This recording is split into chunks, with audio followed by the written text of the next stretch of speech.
All right, let's be real for a second. How many times have you said yes when you really wanted to say no? Maybe it was to a friend who asked for a favor at the last minute, or a coworker who's always pushing their responsibilities onto you. Or maybe it's just one of those days when you don't feel like doing anything but just sitting in peace, and yet you find yourself agreeing to go somewhere or do something you just don't want to do. I get it. We've all been there, right? It's that feeling of not wanting to let anyone down. Or maybe it's that voice inside your head telling you that you should be helpful or nice or accommodating, even when it doesn't feel right for you. But here's the thing. Saying no doesn't make you a bad person. It doesn't make you selfish or mean or any of the things we fear. In fact, it's one of the most empowering things you can do for yourself and for others. So, today, we're going to talk about how saying no is actually simple. And I'm going to share with you how to do it without the guilt that so many of us carry around. Because here's the thing, we need to stop pretending that we can do it all the time. You don't need to feel obligated to say yes just because someone asked. And you don't need to carry that weight of guilt when you do say no.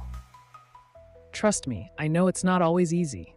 The guilt, the self-doubt, the worry that someone might be mad at you or think you're not a good friend, it's all very real. But what if I told you that the more you practice saying no, the easier it gets? And the more you do it, the better you feel. You don't need to apologize for taking care of yourself. First off, let's talk about why we have such a hard time saying no in the first place. Most of us are raised with this idea that being kind means saying yes all the time. We're told that being helpful and supportive makes us good people. And honestly, who doesn't want to be liked? It feels good when people are happy with us, right? But here's the problem. When you say yes too much, you start to lose sight of what you want, what you need, and even who you are sometimes. And I know what you're thinking, but I don't want to hurt anyone's feelings. I don't want to be seen as rude or selfish.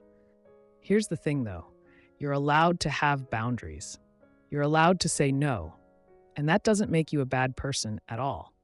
Actually, it makes you more responsible for your time, for your energy, for your mental health. So when you say yes to something that you really don't want to do, you're actually saying no to yourself. And I don't think that's something we should be doing, right? Let's break this down together. Think about it like this. When you say yes to something that doesn't align with what you truly want, you're giving away a piece of your time and energy that you could be using to do something meaningful. You're choosing to put someone else's needs above your own. And while that might seem like the right thing to do in the moment, it can quickly lead to burnout, resentment, and a lack of fulfillment. And that's not what we want for you. Now, here's where the fun part comes in. Let's talk about how to actually say no, like for real.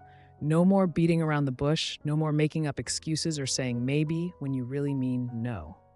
Step 1, be clear and direct. Sounds simple, right? But here's the thing. We often avoid being clear because we don't want to hurt someone's feelings. So we end up softening our no with a lot of uhs and, well, I'm not sure, maybe another time. And while that might feel like we're being polite, it leaves the other person confused. A simple, clear no is so much better than dragging it out. You don't need to over-explain. You don't need to make excuses. You just need to be honest. And guess what? Being honest doesn't make you mean. It makes you confident in your decision. Of course, it's also important to be respectful, but clear and direct doesn't mean rude. You can simply say, "Thanks for asking, but I'm going to have to say no this time." That's it. You don't need to justify yourself further. Step 2, don't apologize for saying no. I'm serious. It might sound counterintuitive because we're all so used to apologizing for everything, even things we don't need to apologize for. But when you say no, you're just asserting your boundaries, not doing something wrong. So there's no need to follow it up with a sorry but or I feel bad but. Just say no and leave it at that. The more you practice this, the less you'll feel the need to apologize. And the more you do it, the more confident you'll feel about protecting your time and energy. And guess what? People will respect you more for it. Sounds weird, right? But it's true. People who are clear and confident about their boundaries actually end up earning more respect from others than the people pleasers who say yes all the time. Now, I get it. Sometimes it's not that simple. Maybe it's a close friend or a family member who's asking for something, and you feel extra guilty. So here's step 3. Offer an alternative, but only if you want to. If you do want to offer something to soften the blow, you can suggest an alternative that works for you. For example, I can't help you with that today, but maybe we can plan for next week. Or I can't attend that event, but I'd love to catch up with you another time. But remember, you don't have to offer alternatives. Your no is enough. So go ahead, take that step, start saying no when you need to, and watch how much better you feel. Thanks for hanging out with me today. Don't forget to like, subscribe, and share this with someone who needs to hear it. You've got this. Talk soon.